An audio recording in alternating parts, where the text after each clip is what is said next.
Hey what's up guys, welcome to another video.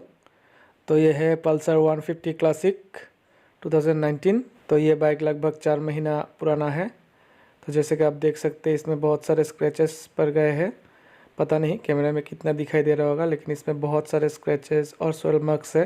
तो आज हम करेंगे इस बाइक का फुल डिटेलिंग, उसके बाद हम करेंगे इसका सेरामिक कोटिंग करना होगा। पहले आप बाइक को अच्छी तरह से धो लीजिए।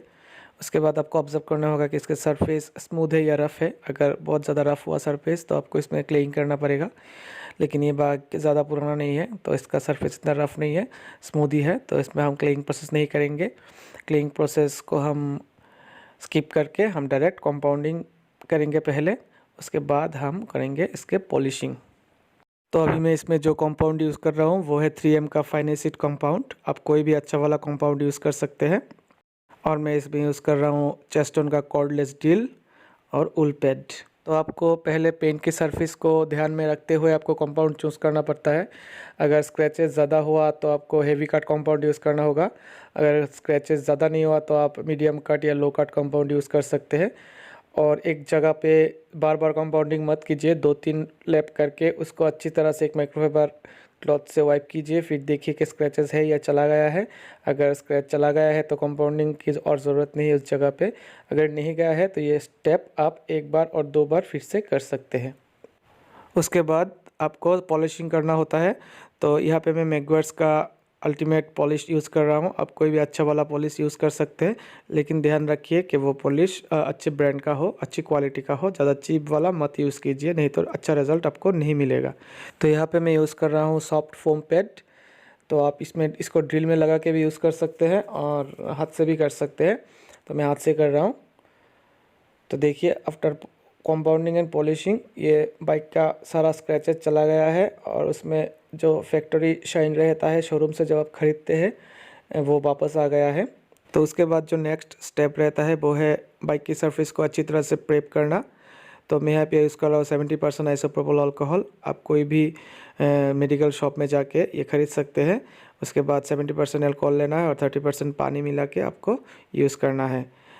तो अच्छी तरह से एक क्लीन ड्राई माइक्रोफाइबर क्लॉथ से अच्छी तरह से बाइक की सरफेस को आप वाइप कर लीजिए, ताकि उसमें कोई भी पॉलिशिंग ऑयल या ग्रीस वगैरह ना रहे। ये स्टेप आप 2 बार भी कर सकते हैं, क्योंकि अगर इसमें कोई भी पॉलिशिंग ऑयल ग्रीस वगैरह रहता है तो सेरामिक कोटिंग अच्छी तरह से नहीं चिपकेगा और रिजल्ट अच्छा नहीं आएगा।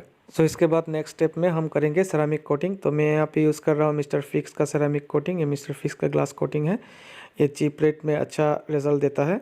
अगर आप कोई अच्छा ब्रांड यूज़ करना चाहते हैं तो वो भी कर सकते हैं। तो इसके साथ आपको एक एप्लीकेटर ब्लॉक मिलता है और 2 पेपर मिलता है। अगर आप ये पेपर यूज़ नहीं करना चाहते, ये थोड़ा चीप क्वालिटी का होता है, तो आप चश्मे का जो माइक्रोफाइबर रहता है वो भी यूज़ कर सकते हैं। वो आपको किसी भी चश्मे की दुकान से बहुत ही सस्ते में मिल जाएगा। और याद रखिए सेरामिक कोटिंग को क्रॉस हैच पैटर्न में लगाना है, सर्कुलर मोशन में नहीं लगाना है। और ध्यान रखिए कि सेरामिक कोटिंग पूरे सरफेस पे अच्छी तरह से लग गया हो। और जो इसका बफिंग टाइम है वो वेदर के हिसाब से आपको डिसाइड करना है। अगर ज़्यादा गर्मी होगा तो आप 1 से 2 मिनट के बाद इसको बफ़ कर लीजिए। अगर ठंडे के दिन में आप 5 से 10 मिनट तक इसको रख सकते हैं। सो ये डिपेंड करता है वेदर के ऊपर। तो उसके बाद आपको अच्छी तरह से इसको एक क्लीन ड्राई माइक्रोफाइबर क्लॉथ से बफ़ करना है। बफ़ करने के बाद ये देख सकते हैं आप रिज़ल्ट। तो मैंने इसमें 2 कोटिंग किया है, तो अब ये देख सकते हैं बहुत ही अच्छा रिज़ल्ट आया है। देखिए बहुत ज़्यादा शाइन आया है बाइक में। और ये जब प्रॉपरली पूरी तरह से सूख जाएगा तो और भी शाइन आएगा। उसके बाद हम इसमें सीलेंट अप्लाई करेंगे। और आप अगर वैक्स अप्लाई करना चाहते हैं तो वो भी कर सकते हैं सेरामिक के ऊपर। तो और एक बात का आप ध्यान रखिए, आप जब आप सेरामिक कोटिंग करेंगे तो उसके बाद 2 या 3 दिन तक बाइक को रेस्ट देना है सूखने के लिए। ये सेरामिक कोटिंग प्रॉपरली क्यूर होने के लिए 2 से 3 दिन टाइम लगता है। उसके बाद ही आपको इसमें पानी लगाना है, उससे पहले आप इसमें पानी मत यूज़ कीजिए। अगर बाइक में धूल वगैरह गिरता है तो उसको वैसे ही रहने दीजिए। 2 या 3 दिन के बाद आप उस पर वाटर यूज़ कीजिए। उसको किसी भी क्लॉथ से वाइप मत कीजिए धूल वगैरह को। तो सबसे रिक्वेस्ट है कि please subscribe the channel and press the bell icon. तो मैं ऐसे ही इन्फॉर्मेटिव वीडियोस लाता रहूँगा कि आप घर में रह के कैसे प्रोफेशनल लेवल वर्क कर सकते हैं। तो मिलते हैं अगली वीडियो में, तब तक के लिए tata bye bye, take care.